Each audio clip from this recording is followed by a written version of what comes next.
नमस्कार दोस्तों, स्वागत है आप सभी का हमारे इस चैनल गरुड़ धर्मार्थ पर। दोस्तों, अगर आप भी अपनी लाइफ में कुछ नया सीखने की चाह रखते हैं तो इस चैनल को अभी सब्सक्राइब कर लें। दोस्तों, सावन के सोमवार के व्रत जो होते हैं, ये व्रत काफी महत्वपूर्ण होते हैं। कुंवारी लड़कियां हो, सुहागने हो, पुरुष हो, लड़के हो, सभी अपना मनचाहा साथी पाने के लिए भोले बाबा से प्रार्थना करते हैं। जो आध्यात्मिक अवसर खोजते हैं उनके लिए सर्वश्रेष्ठ मौका है। और सभी जो सुहागने होती हैं वो अपने की दीर्घ आयु के लिए कामना करती है। और सावन में शिव जी की कृपा हो जाए तो मनुष्य का भाग्य बदल जाता है, उसका कल्याण होना निश्चित होता है। किंतु ऐसा भी कहा जाता है कि इस समय में यदि कुछ बातों का ध्यान ना रखा जाए तो शिव जी अपने भक्तों से नाराज हो सकते हैं। सावन का महीना है और 22 जुलाई से सावन शुरू हो रहे हैं और इसका समापन 19 अगस्त को होगा। भगवान शिव का सबसे प्रिय महीना है। आषाढ़ पूर्णिमा के पश्चात से प्रारंभ हो जाएगा और ये पूरा का पूरा महापर्व भगवान शिव और स्त्री ऊर्जा मां पार्वती को समर्पित है। वैसे तो सावन का पूरा महीना ही बहुत खास होता है भगवान शिवा की पूजा के लिए, किंतु सावन का जो सोमवार होता है इसमें भगवान भोलेनाथ की कृपा पाने के लिए ये बहुत विशेष माना जाता है। इस माह में विशेष रूप से सावन का सोमवार व्रत हुआ, मंगला गौरी हुआ, नाग पंचमी, गुरु पूर्णिमा, पुत्रदा एकादशी, पवित्र एकादशी, हरियाली अमावस्या और सावन शिवरात्रि जैसे महत्वपूर्ण त्योहार आते हैं। इस साल सावन का महीना 29 दिनों का होगा और सावन सोमवार की शुरुआत 5 शुभ योग में हो रही है। यानी सावन का जो सोमवार है उसी दिन से पहला जो सावन है वो सोमवार से ही शुरुआत हो रहा है और इतने सारे शुभ योग बन रहे हैं। प्रीति योग बन रहा है, आयुष्मान योग बन रहा है, पंचम योग बन रहा है, शश राज्य योग, सभी एक तरह से राज्य योग है जो आपके जीवन में बहुत सारी धन संपत्ति का आगमन करेगा। सर्वार्थ सिद्धि योग बन रहा और 29 दिनों का सावन होने वाला है। और कुछ खास राशियां हैं जिनको अपार लाभ की प्राप्ति होगी, ये मैं अगली वीडियो में बताऊंगा। सावन माह के कृष्ण पक्ष की प्रतिपदा तिथि है 21 जुलाई रविवार दोपहर 3:46 से शुरू हो रहा है और 22 जुलाई सोमवार दोपहर को 1:11 तक रहने वाला है। और इस बार सावन में जो 5 सोमवार पढ़ेंगे तो पहला सोमवार 22 जुलाई, दूसरा 29 जुलाई, तीसरा 5 अगस्त, चौथा सोमवार अगस्त को और पांचवा आपको 19 अगस्त को पड़ेगा।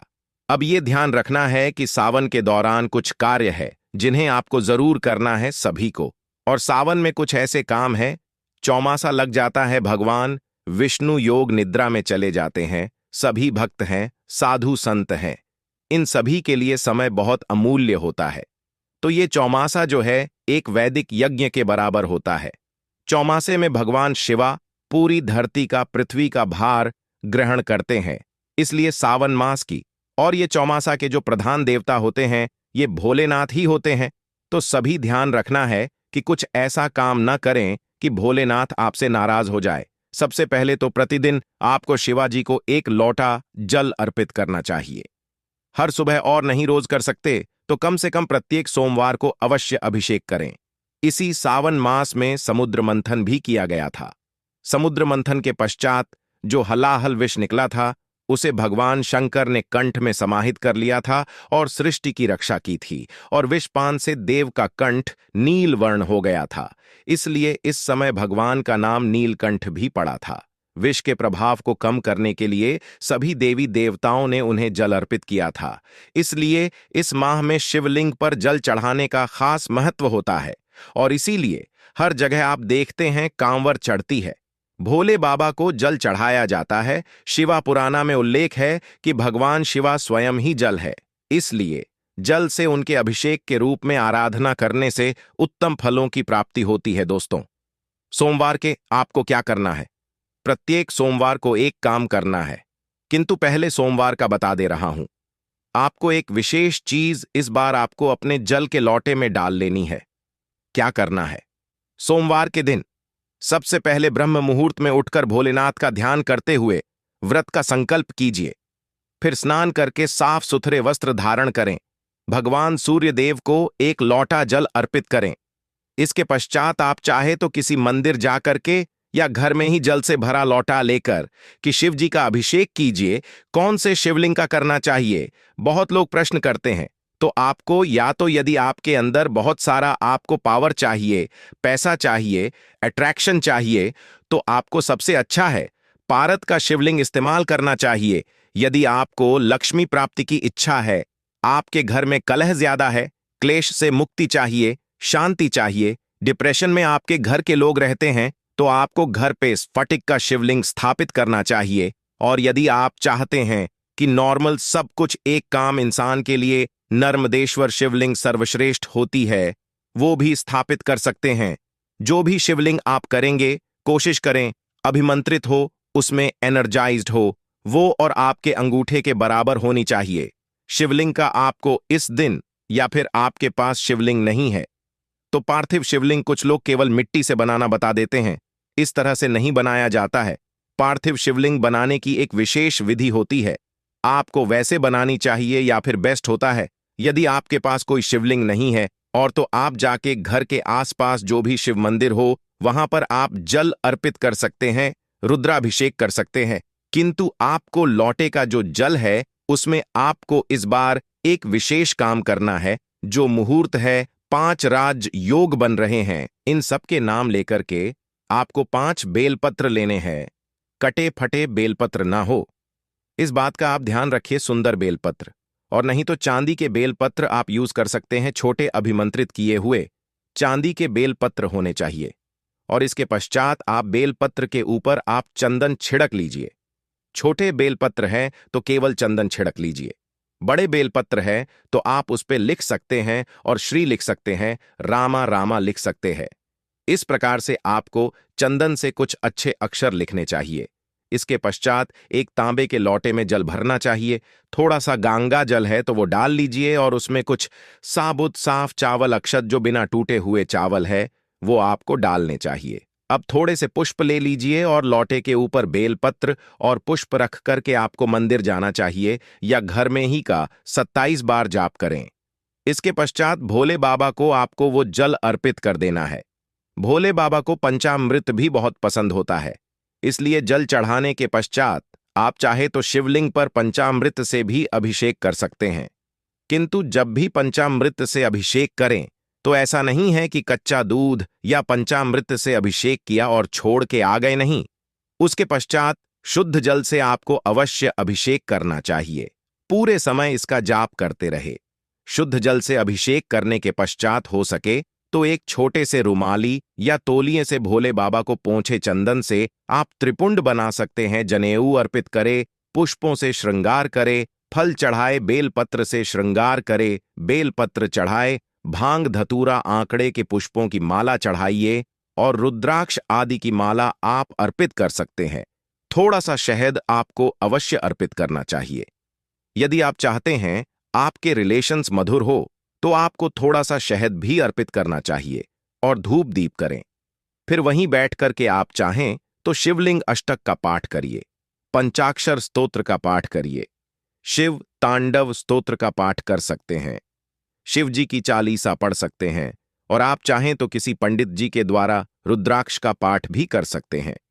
फिर रुद्राक्ष की यदि आपके पास अभिमंत्रित माला है, संस्कारित माला है, तो आपको इससे 108 बार महामृत्युंजय मंत्र का जाप करना चाहिए। इस प्रकार से जाप कीजिए।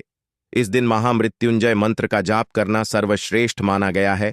और यदि मंदिर में पूजा कर रहे हैं आप तो घर में आकर के आपको भगवान शिवा की प्रतिमा हो, कोई फोटो हो या घर के ईशान कोण में एक दीपक शिवे बोलते हुए जरूर जलाना चाहिए। और यदि फोटो आदि मूर्ति आदि है तो उन्हें तिलक लगाकर अवश्य करें।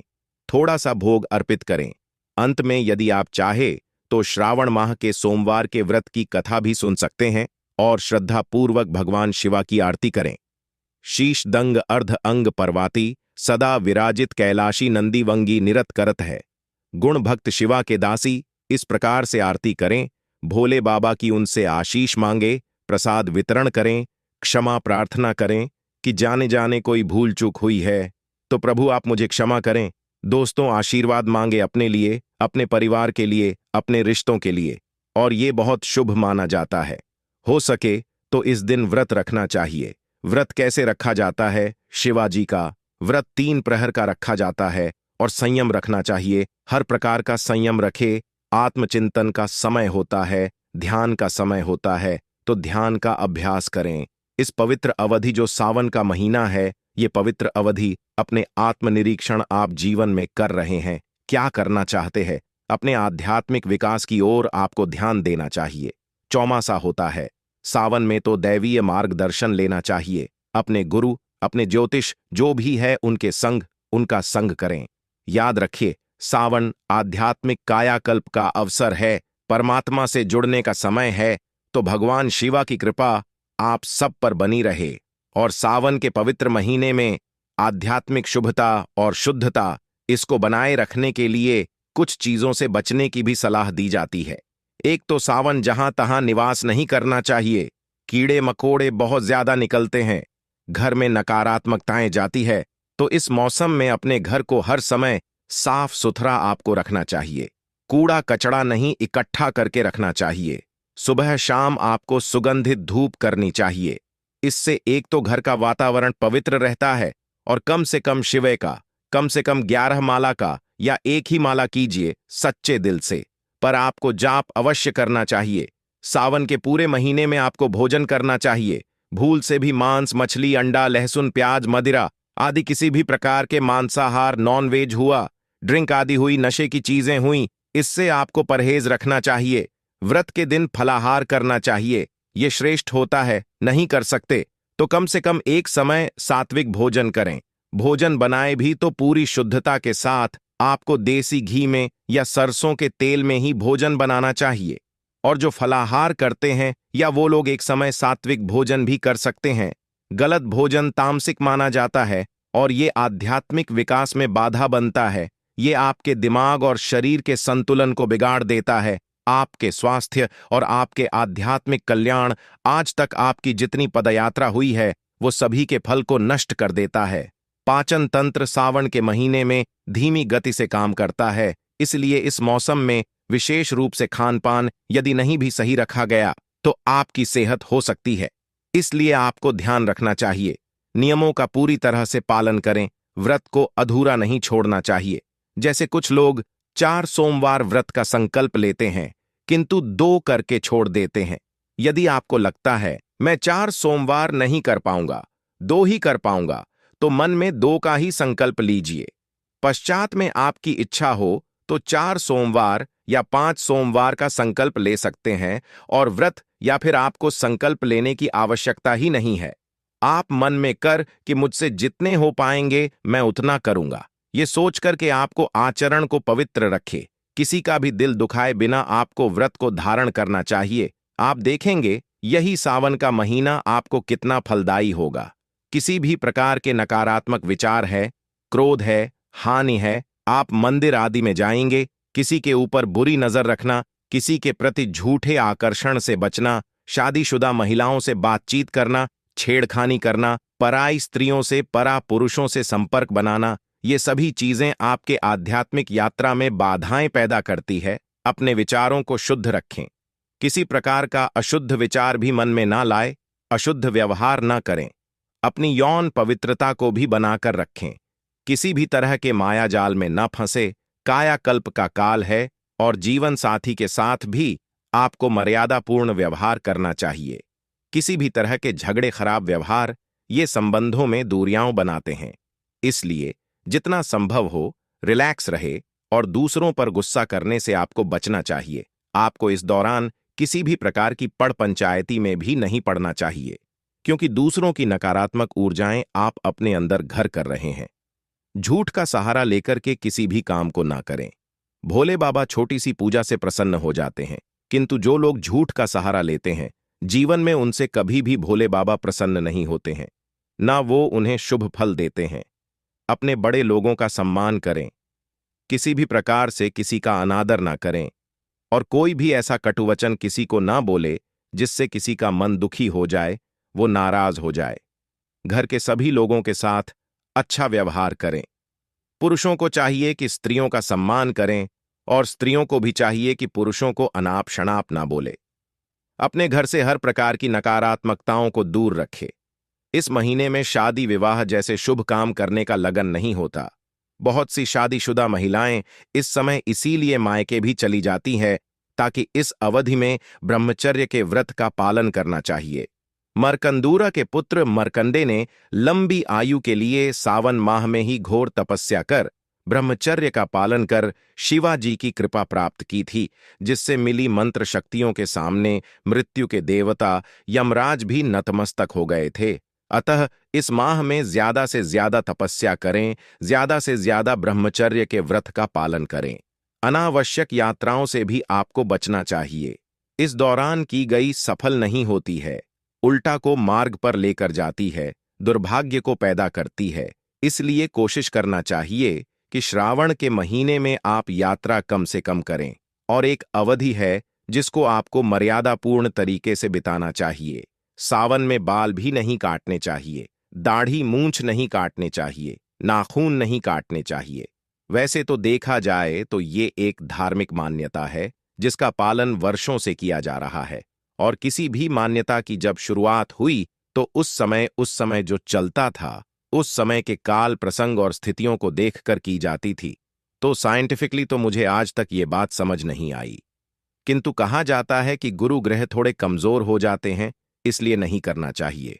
बाकी पहले जमाने में मुझे लगता है कि पर्याप्त लाइट नहीं थी और प्रॉपर उपकरण भी नहीं थे। दाढ़ी मूंछ बाल काटने के तो इससे हो सकता है, बाल कटवाने के समय चोट लग जाती होगी या घाव होने का खतरा होता होगा, तो यही वजह है कि हो सकता है श्रावण मास में बाल काटने, दाढ़ी मूंछ काटने में मनाही की गई हो। तो दोस्तों, जितना आपसे श्रद्धा शक्ति से हो सकता है उतना कीजिए। बाकी और अपडेटेड रहे, कनेक्टेड रहे। बेसिक इंफॉर्मेशन है कि श्रावण माह कब से शुरू हो रहा है, कौन से शुभ योग बन रहे हैं, कौन कौन सी सोमवारी आने वाली है, और पहले सोमवार को आपको क्या करना है। तो सोमवार से ही सावन लग रहा है। पहले सोमवार को जल के लोटे में जरूर डालें। आप एक चीज मैंने बताई है, वो है 5 बेलपत्र नाम लिख करके, और साथ में थोड़ा चंदन और 1 बूंद शहद आपको जल के लोटे में डालना है। फिर देखना कैसे आपके दिन बदलेंगे। तो यह थी आज की विशेष जानकारी। उम्मीद है यह जानकारी आपके काम आएगी। अगर वीडियो अच्छा लगा हो तो एक लाइक अवश्य कर दीजिए, और रोजाना नई नई जानकारी प्राप्त करने के लिए हमारे इस चैनल को अभी सब्सक्राइब करें। धन्यवाद।